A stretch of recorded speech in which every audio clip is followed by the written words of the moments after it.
बिस्मिल्लाहिर्रहमानिर्रहीम। अस्सलाम वालेकुम डियर स्टूडेंट्स। आज के लेक्चर में हम एक्सरसाइज नंबर 9.1 स्टार्ट करेंगे।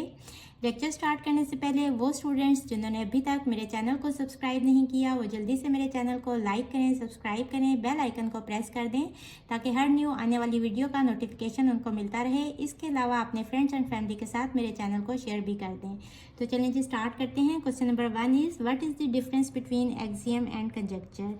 एक्सियम और कंजक्चर के बीच में क्या डिफरेंस होते हैं। Axioms are truths that are assumed to be true without any proof. For example,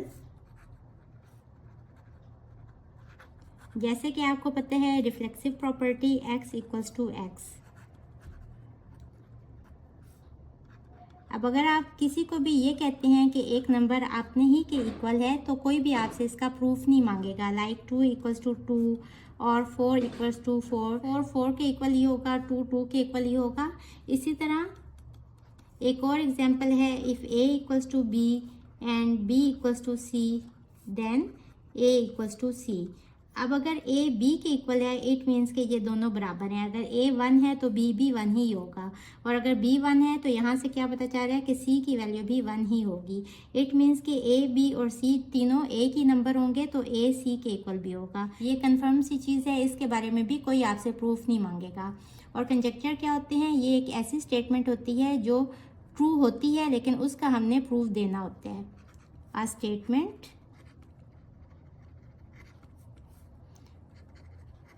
that is believed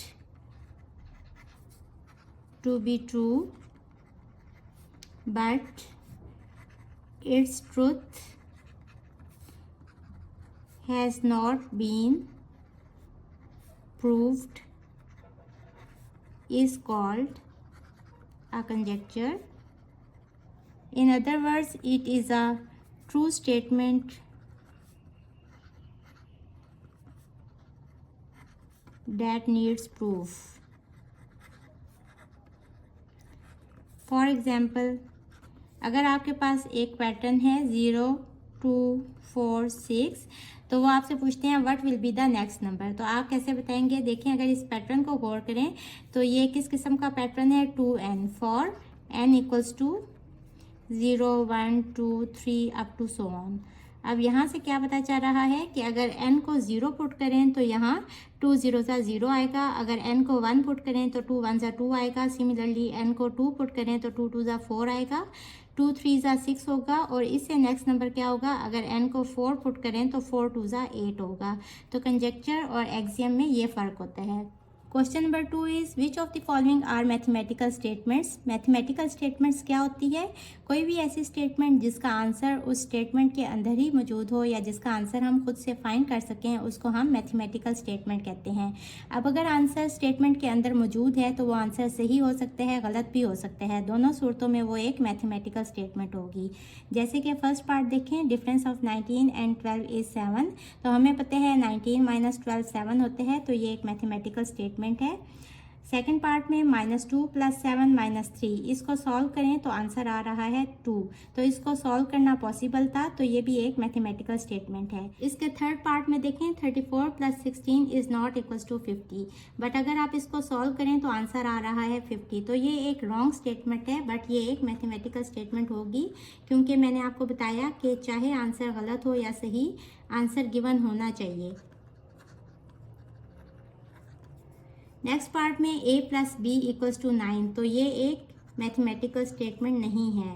क्यों नहीं है, क्योंकि देखें इस सूरत में a और b की वैल्यूज़ कुछ भी हो सकती हैं। a 4 हो सकता है, b 5, तो 4 + 5 भी 9 होता है। इसी तरह a 3 हो सकता है, b 6 हो सकता है, तो 3 + 6 भी 9 होता है। इसी तरह a 1 हो सकता है, b 8 हो सकता है, इनका सम 9 होगा। तो इसकी बहुत सी सूरतें हो सकती हैं, यानी कि हमें नहीं पता कि a क्या है और b की वैल्यू क्या है। तो this is not a mathematical statement. इसका नेक्स्ट पार्ट देखें, a + b whole square equals to a square + 2ab + b square. ये एक फार्मूला है, हमें पता है यहाँ हम a और b की कोई भी वैल्यूज़ पुट करें तो left hand side right hand side के इक्वल आएगी। तो this is a mathematical statement.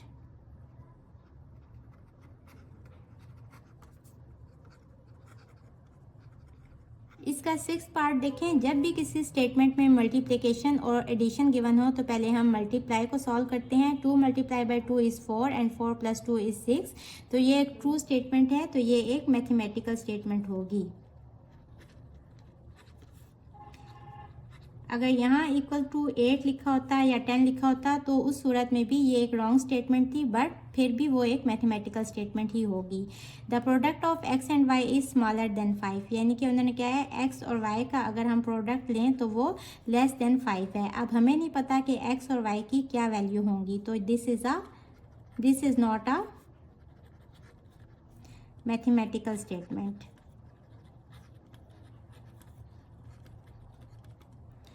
Next part में if x is real number, अगर x एक रियल नंबर है then either x is less than 0, x equals to 0 और x is greater than 0। अब अगर आप एक रियल लाइन ड्रॉ करें, यहाँ 0 है, यहाँ पॉजिटिव नंबर्स हैं और यहाँ नेगेटिव नंबर्स हैं। अब अगर x कोई भी नंबर है तो क्या पॉसिबिलिटी है, या x 0 से छोटा होगा यानी लेस देन 0 होगा, या x 0 ही होगा, या जो भी नंबर हम सिलेक्ट कर रहे हैं वो 0 से बड़ा होगा। तो इट मीन्स कि ये एक मैथमेटिकल स्टेटमेंट है, क्योंकि यहाँ ये सारी चीज़ें इस रियल नंबर लाइन को प्रूव कर रही हैं। तो this is a mathematical statement. 9th part is if a is greater than b and b is greater than c then a is less than c। अब ये transitive property of inequality of real numbers है, but ये उसकी wrong statement है। True statement क्या होगी, then a is greater than c। तो चाहे कोई प्रॉपर्टी गिवन हो या कोई फार्मूला और उसकी रॉन्ग स्टेटमेंट गिवन हो या राइट, दोनों सूरतों में वो एक मैथमेटिकल स्टेटमेंट ही होगी। नेक्स्ट पार्ट है x y plus z equals to 12। यहाँ एक्स वाई और जी की वैल्यूज़ अननोन है, हमें नहीं पता, तो ये एक मैथमेटिकल स्टेटमेंट नहीं होगी। नेक्स्ट पार्ट है s minus t equals to 4 where s equals to 4 and t equals to 0। अब s को 4 और t को 0 पुट करें तो आंसर 4 ही आता है। लेफ्ट हैंड साइड इक्वल आ जाएगी राइट हैंड साइड के, so this is a mathematical statement.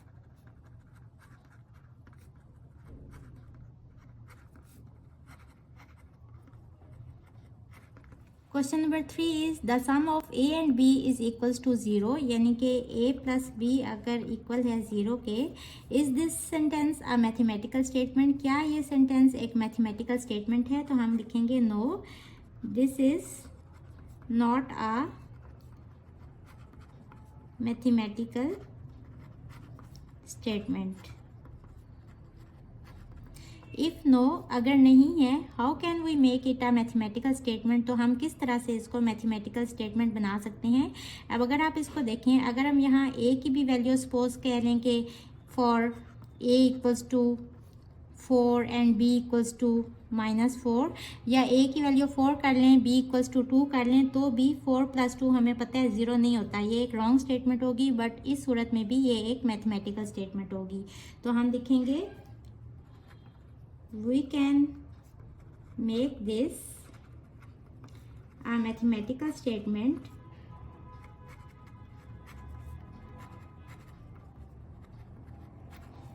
by assigning